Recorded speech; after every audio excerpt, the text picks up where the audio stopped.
All right, here we are. Finishing out this series, we got one more episode after this one. I hope you've had a good journey with us through the summer so far. We've been doing these real talk and hot take episodes. Hot takes. Right from West Bradenton Baptist Church.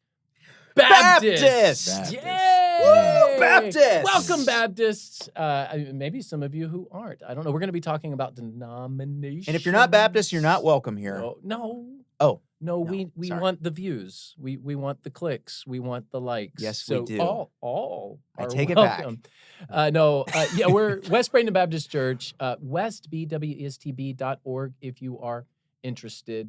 We're doing this mainly for our church, but it's on YouTube, so I'm sure some of you are tuning in who are not part of our church. That is okay. Hello, YouTubes. And if you are in the area of Bradenton, Florida, we'd love to see you at our church. We have Davon back. He's our outreach pastor. Back again. Jordan is back again as well. Outreach pastor, worship pastor. I'm the lead pastor. My name is Sam. And we are also working through our covenant. So where do we get these topic ideas? Well, they kind of loosely come from our covenant. Worship, grow, serve, give, pray. Seek unity. Is that where we're at today? I know you don't have the Unity. covenant memorized, so I am What? not going to push you on it. Seek unity. And in this idea of being proactive in unity, we figured let's talk about why so many Christians have been reactive and have split and have created Because we're denominations. dumb. That's a hot Okay, take. well, That's a hot that's it take. for today's It's a hot episode. take. If you are a part of a denomination, you are dumb. All right, so you grew up in a different tribe. Yes. You kind of grew up in a little different tribe Right. as well. I've been Have you been Southern Baptist? You're Southern Baptist my whole life. I know. Wow. Yeah. I get in trouble with my tribe sometimes because Mm. I think a little differently. I am a Roger Williams Baptist Of course you are. whose ideas are dangerous and he got kicked out of the Puritan camp and then said, well, I'm going to go create something. I'm going to call it Baptist. That's a bit of a loose version of the story, but it's a Right. true version of Works the for story. me. I'm a John Leland Baptist. I'm all about religious liberty. I'm all about freedom. You should be freedom. I'm a Hillsong Baptist. Yeah, that's the thing. I don't- That's the thing. I don't think is it? Is it? According Guess to not. Jordan. Okay. All right. So what do you guys make of this? Do you have a take It's on like what you said. You said part of my tribe, we are essentially tribalistic. Mhm. And so we tend to gravitate towards people who believe the same way that we do because we deem them safer. Mm. And ultimately, at the end of the day, we're talking about a whole lot of things that we just can't know. Mhm. So a lot of denominational divide occurs in mysterious things that the Bible's not 100% clear on. And so we form a new group. There's some trolls Yeah. watching this that would disagree with you on that. Oh, that's why they they're have it trolls. all figured out. Here, troll. I'm That's feeding why you. they're trolls. I'm feeding you, exactly. troll. Enjoy. They drive the algorithm, so we want them. Yeah. Oh, yeah. Welcome, yeah, trolls. Thank you. Yes. Thank you. Please comment Sure. something. Please make a controversial Tell comment. us how we're Yeah. wrong for sure. Yeah. Yeah. I think it's cultural as well. Mm. And traditions.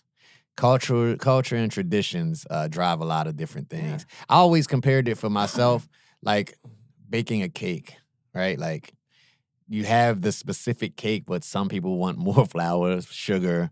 Someone wants to add a little bit of this to it, and it all depends on your taste and Yeah. what it is Like that you preference, want. Right, preference, culture, tradition. And then beliefs. And then beliefs. And a lot of times tradition is passed down, tradition is. So when you look at it from a historical standpoint, you got the schism, you have the Reformation, all of those different things that kind of separated everything from the beginning. And some people stayed true to their traditions, and some people, like you said, just said, they got kicked out. They were so, Or beheaded. or beheaded. Or tortured. Those separations were literal. You get what I'm saying? So, Or you can be like Obadiah Holmes, who got his back shredded. He got whipped as a Baptist. yeah. And the greatest comeback line of all time, as his back is just being shredded, he goes, "You beat me as with roses." Wow. And it's one of the greatest Baptist lines of That's all not time. what I would have said.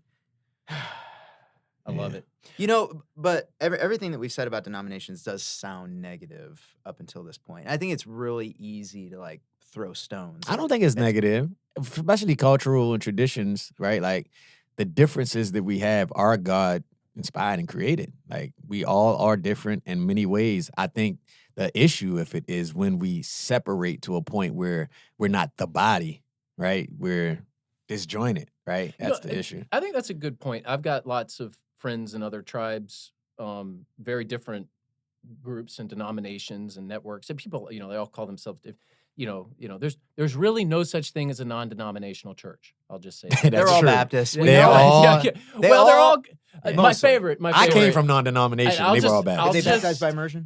Yes. They're Baptist. I'll just call They were out Baptists. the ARC churches. They're my favorite. They're my favorite one to poke. We're non-denominational. No, you're the Association of Related Churches. There is not a more denominational sounding thing than ARC, That's such a hot Association take. of Related. Something. I think that's what it is. Correct me if I'm wrong, ARC people. Anyway, But they got great style. well, of course I'll they give 'em do. style They all look the same. So I didn't say that. The views of Sam does not represent the views of Jordan. my point is, rarely do you find a church that's like truly, truly independent, That's true. detached. Mhm. They may call themselves non-denominational. That's more of Even the truly separated Baptists, which is how you grew up.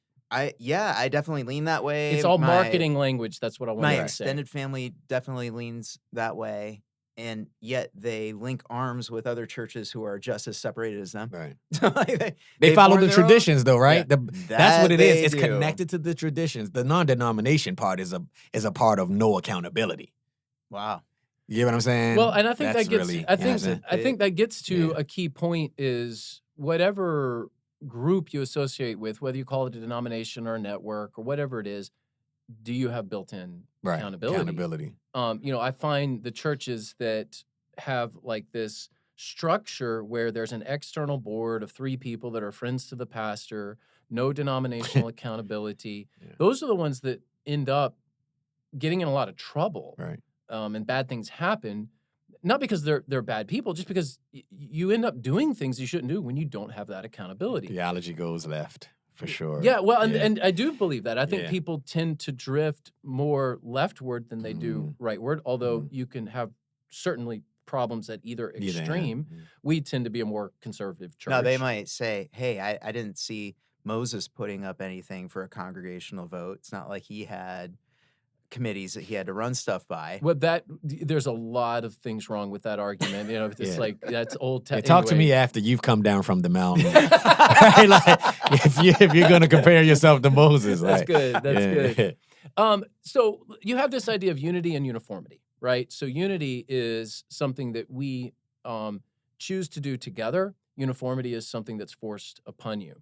And that's really one of the biggest issues in our own tribe, Southern Baptist right now, is you have a group that's seeking unity. Hey, we desire to kind of major on the majors and not worry about the rest of the stuff, and let's proactively seek that. And you have others that want to force some pretty nuanced views on the entire tribe.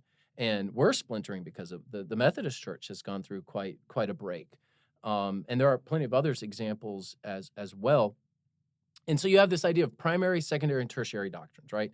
So you have the things that make you a Christian. That's the primary Would you doctrine. also say that you have primary, secondary, and tertiary traditions? Oh, yeah. Yes. No doubt about it. Yeah. I'm talking in ideals here. Oh, So got it. ideally, you would have a few different tribes. Everyone would agree kind of on the primary doctrines. This is what makes you a Christian or not a Christian. The exclusivity of Christ, the virgin birth, the deity of Christ. These are the fundamentals of the faith. What about the Trinity? Trinity? Yeah, Trinitarian one of- doctrine. Yeah. Yeah. I would think that those are primary doctrines. You have secondary doctrines where, like the Lord's Supper, there's some different views on Lord's Supper. Christian churches take the Lord's Supper every week. I think there's something to learn there, by the way, Baptists. We haven't done that historically, although we're trying to do it more. But that's a secondary doctrine, important doctrine. But that's created 2 different tribes. One group says, hey, really, you should take the Lord's Supper every week. Another group that says often, but maybe not every week. And they've kind of gone some different, but they all agree on the primary doctrine. There's still unity there. There's some different practices in that secondary realm that are important. And then there's the tertiary doctrines that honestly shouldn't split anybody, but they do. Issues of eschatology. Now, I know some of you may put eschatology in the primary doctrine camp. Hmm. I don't. So we can talk about what is a primary, secondary, and tertiary doctrine, but we don't have time. That for was on my today's question. episode. Because I've heard people even with the Trinity, I'm like, is that in question? Is that a thing that's in question? But I know it is. yes, it there are is. some, Right. yeah. Right. There are some that's not a primary for them. Right. Yeah. So I think the divide has occurred historically over more secondary doctrines, but the question now is, does anybody know what they are? Mm. You know, you're a new person to a church, Presbyterian, Methodist, Baptist, Nazarene, Christian Reformed. I mean, goodness, there's Assemblies of God. And if you have if there are any Catholics watching this, they're going, you guys Yeah. all miss All the it a Catholics long are like, time ago. right. We've been unified this whole So time. time, Guys right. are like, this is not a problem. But it can be in the Catholic Church too. But that's a whole nother topic. So my question to both of you is, like, do people even care anymore? I mean, are people really going to a Baptist church because it's Baptist? Are people really going to a Methodist church because it's Methodist? I think some do come to a Baptist church because they think I can at least trust them, what they're going to teach my kids. I think most of the time people think of a Baptist church as being a bit more traditional, a bit more staid, Safe. bit safer. If the music's a little bit more modern, that's just a plus, but they don't necessarily expect it. And I think Baptist represents stable and trustworthy, largely. Yeah, I wish that was the case. I'm not saying that's true. It's No. That's perspective of some. I think you're probably right. Actually, in our own tribe, I think a lot of people hear Baptist and they think unsafe, particularly with all the sexual abuse scandals that we've had. That's true. And I think that's been one of our biggest hurdles. Well, sunlight's the best disinfectant. I'm all for, let's take care of this problem. Let's deal with it. And you've done more towards that than just about anybody. It's gotten me in trouble, yes. But I will stand up for victims and will continue But to. ultimately, like our calling is not to defend Southern Baptists or our tribe. Our call is to build the kingdom and to call a spade a spade. And I think you said freedom and some of the things that you stand on, considering we're all a part of a certain culture, right, within the Baptist community, but you're getting in trouble for defending what we should all be defending. Listen, man, in some ways. so that shows you just right there the divide. Frustrations. Right? The divide of that is now Baptist means narrow and forced. And historically Baptist has been broad and freedom. The reason we have the First Amendment in the Bill of Rights and the first freedom in the First Amendment, which is freedom of religion, is because of John Leland, a Baptist, who told James Madison, I'm going to beat you in the election. Nice. And I will pull out of the election so that you can win, James Madison, if you put religious liberty in the Bill of Rights. So should we take Baptist out of our name? You know what? I've thought about it, but no. It is like, I love being Baptist. I love our history. I even enjoy being Southern Baptist, as dysfunctional and as awkward and as bad. It's your family, man. It's my family. That's everyone's family. So I don't love the crazy uncles. I don't have a problem. I'm dealing with the perceptions, whether real or not, the perceptions of people who may or may not come to my church because of a label on the sign. Right. That's a very real problem. It is. Now, if you're watching from West Bradenton, there's no desire to change the name. That's not what we want to do, and it's not even. No, just come to the next business meeting. You'll find out. No, we're not going to do that. No, I've been the one that said, no, let's keep it. We've had plenty of people that have said, I think we need to take it out. I've been the one that's, because I love the history of it all. But I love the history of Methodism, too. I'm not Methodist, and I have some disagreements with them on some things. But I think John Wesleyanism, I think there's a lot of good there. It was Baptists and Methodists out there on the frontier planting churches back in the day. And there's a little bit of competition, so you could plant the most churches. But I love that. So I think that there is good in denominations, even good in our differences. Even good in a little bit of competition. No, I don't have a problem with that. I just think we're so far removed from that at this point. It's been more harmful than good. I think it's more important that people are actually worshiping and in a community and reading scripture and praying. Are you raising a family in a way that honors God? Are you making an impact in your community? Are you, like we're doing as a church, dealing with foster kids and drug addicts and homeless people? And are you fighting for justice in your community? Are you sharing the gospel? Do you have We're really, evangelism like, on training? a None of that has anything to do with tribes, right? None of that has anything to do Right. with denominations. we're absolutely like in the same vein as Great Britain, who long ago, like the denominational divide ceased to be much of an issue at all because Christianity just lost so much power in the culture that now it's like, if you believe Jesus Christ is Lord, you're my friend. We're all working together because we have so little standing in the culture. The state church of Virginia at one point, pre-Revolutionary War, was the Anglican church, and they terrorized Baptists. They tried to blow up James Ireland. They literally tried to blow him up with a bomb. Well, there's always been within Christianity, within Hinduism, within politics, when people have power, they're going to try to maintain that power, Mhm. and they could feign being noble and fighting for the greater good, but yeah, it's really terrible what people can do to other people in an I'm effort just to keep saying, power. the reason we don't have a state church and the reason we have separation of church and state in this nation is because of Baptists. Or at least Thank you very people who maybe didn't even call themselves Baptist, but were definitely traditional Baptistic in their. So we should change your And they're statement thinking- to if you're not Baptist, you're stupid. Yeah, dude. Basically, what Sam is saying. If you're not Baptist, you're stupid. That's what Sam is saying. Everything that you have, Oh, and man. If you're not a is because- Hillsong Baptist, you're stupid. So, but here's the thing: Oh, man. we have a lot of partnerships with non-Baptist people.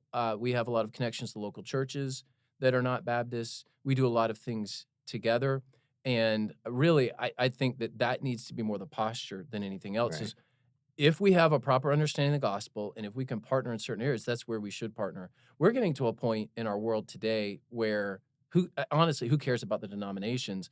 Our country is going down such a horrible path. We all need to rally together, Yeah. regardless of our tribalism. Like we're just beyond that at this point. Mhm. I love the history. I love the nuance, all of the different things that are there, and learning about it. I love learning about why do you sprinkle babies? Like we don't do that. Why? Like I just enjoy learning about that. But we're kind of in a post-Christian nation at this point. We're just talking in the context of the United States. And it's like, we kind of just need to be figuring out how to work together. So that being the case, why can't churches partner together more? Well, they should. Why don't we? Pride. Territorialism. Yeah, pride, power, like you said, a lot of times. And from what you say, that's a powerful statement. When you say why, like starting the conversation, a lot of people just dismiss immediately. There's no conversation, there's no understanding, there's no grace in it. That's why we can't. It's like, I'm wrong, you're right. God bless us and no one else. You get what I'm saying? It's like just a separation, you know what I mean? And that's within churches. I've been in churches where literally it's like everything you need is within here. You don't need anything outside of there. Which is a power play. Yeah, It's a really. power play, and it's very dangerous. Anytime any religious group says, we want to pull you in and you have everything you need here and you don't need to go That's a out. cult. I hear from God. It's a cult. That's a listen to anybody cult. else. Yeah, That it's a is cult. one of the Yeah. key defining marks of a Yeah, it's a cult cult. is pull you away, bring you in, you have everything you need here, no need to go out. Mhm. Mm. What Christianity does is the complete opposite. Does the mega church model play into that? Well, I think a lot of mega church models actually have a strong outward culture. Mhm. Okay. That's you're how not they even became mega. You're not even necessarily Yeah. talking Yeah. about like the physical campus where like, hey, we got No, I'm just talking McDonald's about in the the foyer. spirit. No, I think a lot of mega churches grew big because they think outward. Right. That's the Okay. only way they could grow. I think there's some things to learn there. There's definitely some critiques of the mega church. Mega church movement is waning. It's dying. Mhm. Like there's about half as many mega churches today as there were in 2012. That's a whole nother topic that maybe we can do on a future episode at some point.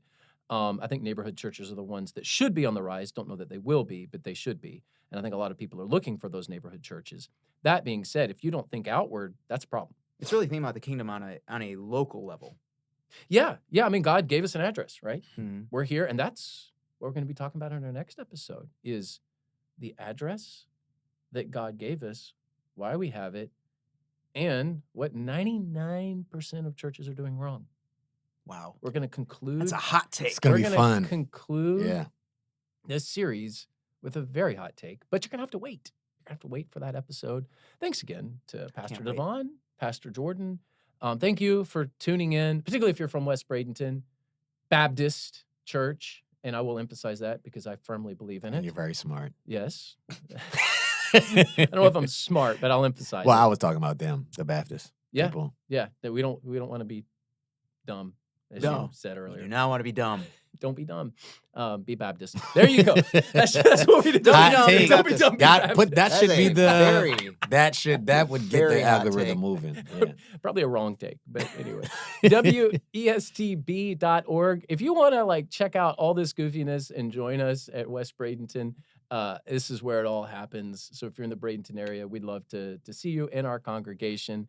And if you're just tuning in via YouTube and you've enjoyed these episodes, or if this is your first episode, go check out some previous ones. Give us a thumbs up, comment. We'd love to hear from you. And we've got one more special summer hot takes and real talk and hot takes coming up next week. We'll see you then.